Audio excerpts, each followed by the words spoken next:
प्रिय मित्रों, जय श्री कृष्ण। मुहूर्त ज्योतिष के इस अति विशिष्ट कार्यक्रम पर मैं आचार्य डॉक्टर विष्णु कुमार मिश्रा आपका बहुत बहुत स्वागत करता हूं, आपका बहुत बहुत अभिनंदन करता हूं। इस वीडियो पर मैं शुक्र ग्रह की चर्चा करूंगा और जैसा कि आप जानते हैं कि शुक्र के बिना सुख संभव ही नहीं है। हमने पिछले एपिसोड पर, पिछले वीडियो पर आपसे चर्चा किया था जन्म कुंडली के पहले भाव में, जन्म कुंडली के द्वितीय भाव में, जन्म कुंडली के तृतीय भाव में, जन्म कुंडली के चतुर्थ भाव में अगर शुक्र स्थित हैं तो उसका कैसा फल मिलेगा। मैंने इसकी चर्चा जो पिछले वीडियो पर, पिछले एपिसोड पर आपसे करा। आज हम जो चर्चा करेंगे जन्म कुंडली के पंचम भाव में, जन्म कुंडली के षष्ठम भाव में अगर शुक्र स्थित है तो कैसा प्रतिफल करेंगे, क्या फल मिलेगा, कैसा परिणाम आएगा, कैसा रिजल्ट आएगा, मैं इसकी चर्चा आपसे इस वीडियो पर करूंगा। पर मैं विषय क्रम में आगे बढ़ूं उससे पहले आपसे आग्रह, अगर आपने अभी तक हमारे चैनल को सब्सक्राइब नहीं किया है तो प्लीज चैनल को सब्सक्राइब करें, साथ ही नोटिफिकेशन बेल को भी प्रेस कर लें। अब आइए चर्चा करते हैं, अगर शुक्र जन्म कुंडली के पांचवें भाव में स्थित है तब कैसे परिणाम देखने को जातक को मिलेंगे। अब आइए मैं इसकी चर्चा आपसे करता हूं। शुक्र अगर जन्म कुंडली के पंचम भाव में स्थित है तो पंचम भाव ज्ञान का भाव है, पंचम भाव शिक्षा का भाव है, पंचम भाव संतान का भाव है, पंचम भाव बुद्धि का भाव है, लव प्यार मोहब्बत का भाव है पंचम भाव। अगर शुक्र इस पंचम भाव में स्थित है तो ऐसा जातक अत्यंत सौभाग्यशाली होगा। पंचम भाव पर स्थित शुक्र की दृष्टि एकादश भाव पे जाएगी। शिक्षा के भाव पर, ज्ञान के भाव पर शुक्र बैठ करके आपके शिक्षा को, आपको उच्च शिक्षा प्रदान करेंगे और एक अच्छी शिक्षा देकर के आपको ज्ञानवान बना करके, आपको बुद्धिमान बना करके, होशियार बना करके अपने ज्ञान से, अपने तर्क से आपके कैरियर के क्षेत्र में, आपके लाभ के क्षेत्र में अनेक मार्ग प्रशस्त करने वाले होंगे। संभव है ऐसे जातकों की प्रथम संतान कन्या रत्न के रूप में उत्पन्न हो सकती है। ऐसे जातकों का लव रिलेशन प्रायः होता है, पर इनका लव मैरिज के रूप में कन्वर्ट होगा कि नहीं होगा, प्रेम विवाह होगा या नहीं होगा, उसके लिए जो है जन्म कुंडली का सप्तम भाव और सप्तमी भी महत्वपूर्ण भूमिका निभाएगा। ऐसे जातकों के संतान से संबंध प्रायः अच्छे रहते हैं, साथ ही धनवान और संतान सुख से भी परिपूर्ण करते हैं। अगर पंचम भाव पर बैठे हुए शुक्र पीड़ित हैं, नीच राशि में हैं, अस्त हैं, मृत हैं या पाप ग्रहों से पीड़ित हैं तो परिणाम विपरीत देखने को मिल सकते हैं। ऐसे जातकों को संतान उत्पन्न करने में समस्याएं हो सकती हैं।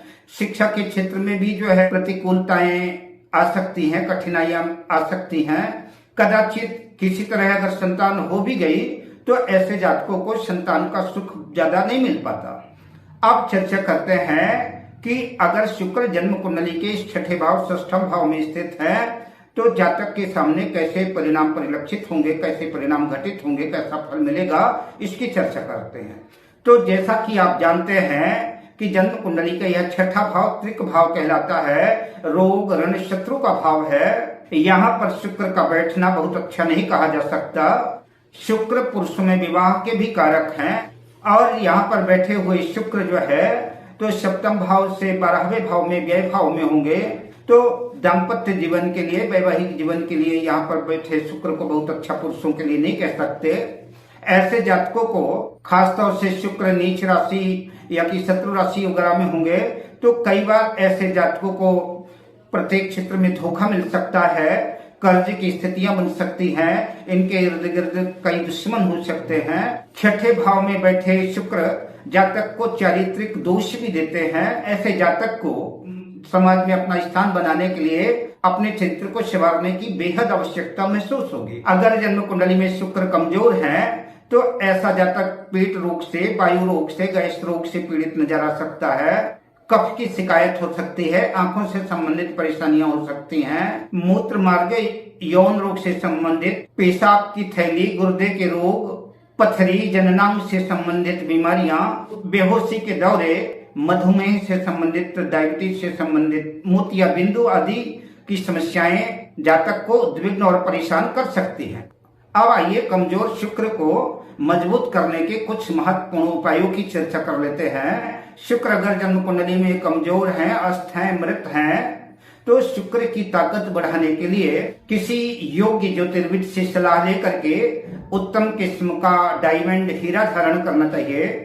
जो लोग हीरा धारण नहीं कर सकते, उनकी आर्थिक स्थिति अलाउ नहीं करती, ऐसे लोग सफेद पुखराज या कि सफेद ओपल भी धारण करेंगे, तब भी उनको लाभ होगा। ऐसे जातक लगभग प्राय हमेशा सफेद कपड़े पहने और प्रेस किए हुए साफ सुथरे कपड़े पहने और इत्र का प्रयोग करें। ऐसा करने से जन्म कुंडली के कमजोर शुक्र जो है मजबूत होंगे और आपको अच्छा परिणाम देना शुरू कर देंगे। अगर जन्म कुंडली में शुक्र शत्रु क्षेत्री है, शुक्र अगर नीच राशि में है, तो शुक्र से संबंधित वस्तुओं का दान करना चाहिए। हीरे का दान करें, सफेद उपल का दान करें, सफेद पुखराज का दान करें, खीर का दान करें, शर्करा का दान करें, चावल का दान करें, घी, कपूर, सफेद गाय का दान करें।